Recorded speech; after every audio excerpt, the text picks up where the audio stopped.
Assalamualaikum warahmatullahi wabarakatuh. Saya Raffi Bakriang Poso. Di sini saya akan mempresentasikan hasil jawaban saya dari soal TS yang sudah disediakan. Untuk nomor satu, mempelajari manajemen sumber daya manusia adalah sangat penting bagi organisasi. Jelaskan ruang lingkup MSDS, MSDM menurut saudara, termasuk definisi manajemen dan proses manajerial yang ada dalam perusahaan. Jawaban saya di sini yaitu manajemen sumber daya manusia atau MSDS itu mencakup pengelolaan semua aspek yang berkaitan dengan tenaga kerja dalam sebuah organisasi. Di sini mencakup semua, yaitu pengadaan, pengembangan, pengelolaan kinerja, kompensasi, hubungan industrial, dan penghentian. Untuk definisi manajemen dalam konteks MSDF sendiri itu adalah proses perencanaan, pengorganisasian, pengarahan, dan pengendalian sumber daya manusia untuk mencapai tujuan organisasi. Sedangkan definisi dari proses manajerial dalam perusahaan merupakan pengelolaan rekrutmen, seleksi, pelatihan, evaluasi kinerja, pengajian, dan manajemen konflik, serta kebijakan yang berkaitan dengan tenaga kerja. Kemudian soal nomor 2, mengapa perusahaan perlu memiliki manajemen sumber daya manusia yang tangguh di dalam mendukung bisnisnya? Jelaskan menurut pendapat saudara. Pendapat saya, perusahaan perlu memiliki manajemen sumber daya manusia yang tangguh karena tenaga kerja merupakan aset terpenting dalam kesuksesan bisnis. Di sini adalah kata kuncinya, yaitu tenaga kerja merupakan aset terpenting dalam kesuksesan bisnis. Manajemen sumber daya manusia yang tangguh membantu perusahaan mengoptimalkan kinerja, meningkatkan kepuasan karyawan, dan memastikan kelangsungan bisnis jangka panjang. Untuk soal nomor 3, sumber daya manusia memiliki peran penting dalam mengembangkan organisasi agar mampu terus bersaing di masa yang akan datang. Jelaskan pendapat saudara. Untuk jawaban saya setuju sepenuhnya dengan statement di atas. Karena sumber daya manusia seringkali menjadi tombak dalam pengelolaan perubahan organisasi.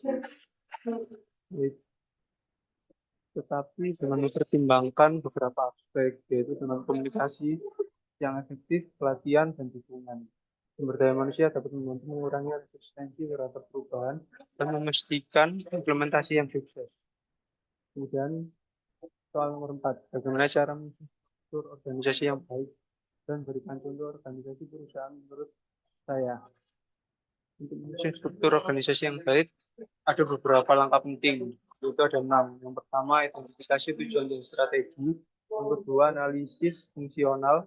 Yang ketiga, mempertimbangkan faktor-faktor eksternal dan internal. Yang keempat, pemilihan struktur organisasi. Yang kelima, desain hierarki dan komunikasi. Yang keenam, evaluasi dan penyesuaiannya. Untuk contoh organisasinya, di sini saya mengangkat dari perusahaan Google. Perusahaan Google tersendiri memiliki struktur organisasi matriks. Struktur ini memungkinkan divisi-divisi fungsional di teknologi, pemasaran, dan pengembangan produk untuk bekerja secara terintegrasi dalam proyek yang berbeda. Untuk soal nomor 5, menurut saya, apakah arti dari organisasi dan manfaatnya organisasi bagi kehidupan sehari-hari? Untuk arti dari organisasi itu sendiri adalah struktur atau entitas yang terdiri dari individu-individu atau kelompok-kelompok yang bekerja sama untuk mencapai tujuan tertentu. Untuk manfaatnya sendiri yaitu pertama pengaturan dan koordinasi. Yang kedua pengembangan keterampilan. Yang ketiga membangun jaringan. Yang keempat pengambilan keputusan kolaboratif. Yang kelima pemecahan masalah. Yang keenam pengembangan diri dan pencapaian tujuan. Soal nomor 6, sebutkan macam-macam organisasi, bentuk organisasi, dan manfaat organisasi secara singkat. Termasuk jenis dan bentuk organisasi apakah yang saya anungi di lingkungan. Dan juga identifikasi dan jelaskan lingkungan dan teknologi yang saya anungi dalam lingkungan organisasi tempat saya bernaung. Untuk jawabannya, macam-macam organisasi di sini ada 4, yaitu organisasi bisnis, organisasi pemerintah, organisasi nirlaba, dan juga organisasi internasional. Untuk bentuk organisasi dan manfaatnya, yaitu 1, fungsional. Manfaatnya sendiri, karyawan dapat berkonsentrasi pada bidang spesialisasi mereka, yang dapat meningkatkan keterampilan dan keahlian. Yang kedua yaitu bentuk organisasi matriks, Manfaatnya memungkinkan untuk fleksibilitas dalam mengalokasikan sumber daya berdasarkan proyek atau inisiatif tertentu.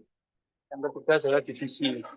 Untuk manfaatnya memungkinkan organisasi untuk menjadi lebih responsif terhadap kebutuhan dan perubahan di pasar yang berbeda. Yang keempat adalah bentuk flat.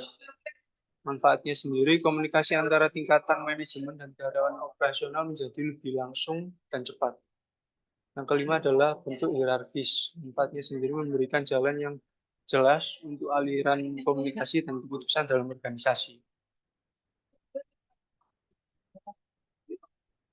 Kemudian untuk organisasi yang saya ikuti, ini saya mengikuti organisasi itu organisasi fungsional. Kebetulan di sini adalah organisasi saya sendiri. Organisasi tersebut, organisasi yang saya naungi ini merupakan sebuah perusahaan kontraktor yang berfokus pada coating dan poles lantai untuk kebutuhan sterilisasi rumahan. Biasanya ada proyek-proyek tertentu di pabrik farmasi dan makanan. Lingkungan kerja ini sangat dinamis dan inovatif dengan teknologi modern yang digunakan dalam proses pekerjaan. Teknologinya sendiri di sini ada dua, yaitu mesin 11 dan mesin polish print press. Kemudian kita menggunakan teknologi ini untuk meningkatkan kinerja dan memberikan nilai tambah bagi pengantar. Kami itu sangat kolaboratif dan mendukung pertumbuhan pribadi dan profesional karyawan. Kemudian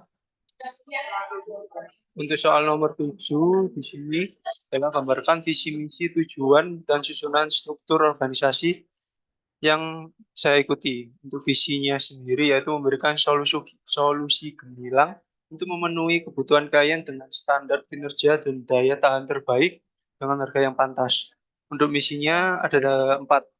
Yang pertama, bekerja dengan mengutamakan keselamatan dan kualitas tinggi. Yang kedua, menganalisa masalah dengan cermat. Yang ketiga, selalu mengupayakan solusi terbaik. Yang keempat, menjadikan sifat jujur sebagai pedoman dalam bekerja. Untuk tujuannya sendiri, kepuasan pelanggan merupakan hal yang perlu diutamakan. Untuk susunan struktur, di sini yang pertama yaitu manajernya sendiri, lalu manajer, ada supervisor.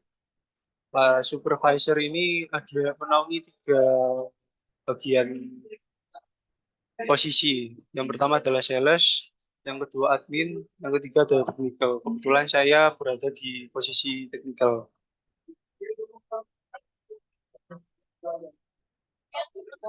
Kemudian soal nomor 8. Apakah perbedaan konsep PDCA dan POAC? Bagaimana bentuk aplikasi masing-masing dalam organisasi? Nah, untuk perbedaannya sendiri di sini ada yang pertama saya bahas adalah POAC atau Plan, Organize, Act, and Control. Plan sendiri rencana, yaitu merancang rencana kerja serupa dengan PDCA. Kemudian yang kedua adalah organisir, pembentukan struktur organisasi yang diperlukan untuk melaksanakan rencana yang telah dirancang. Yang ketiga adalah act atau lakukan. Di sini mengimplementasikan rencana kerja yang telah disusun sebelumnya. Yang keempat yaitu kontrol atau kendalikan.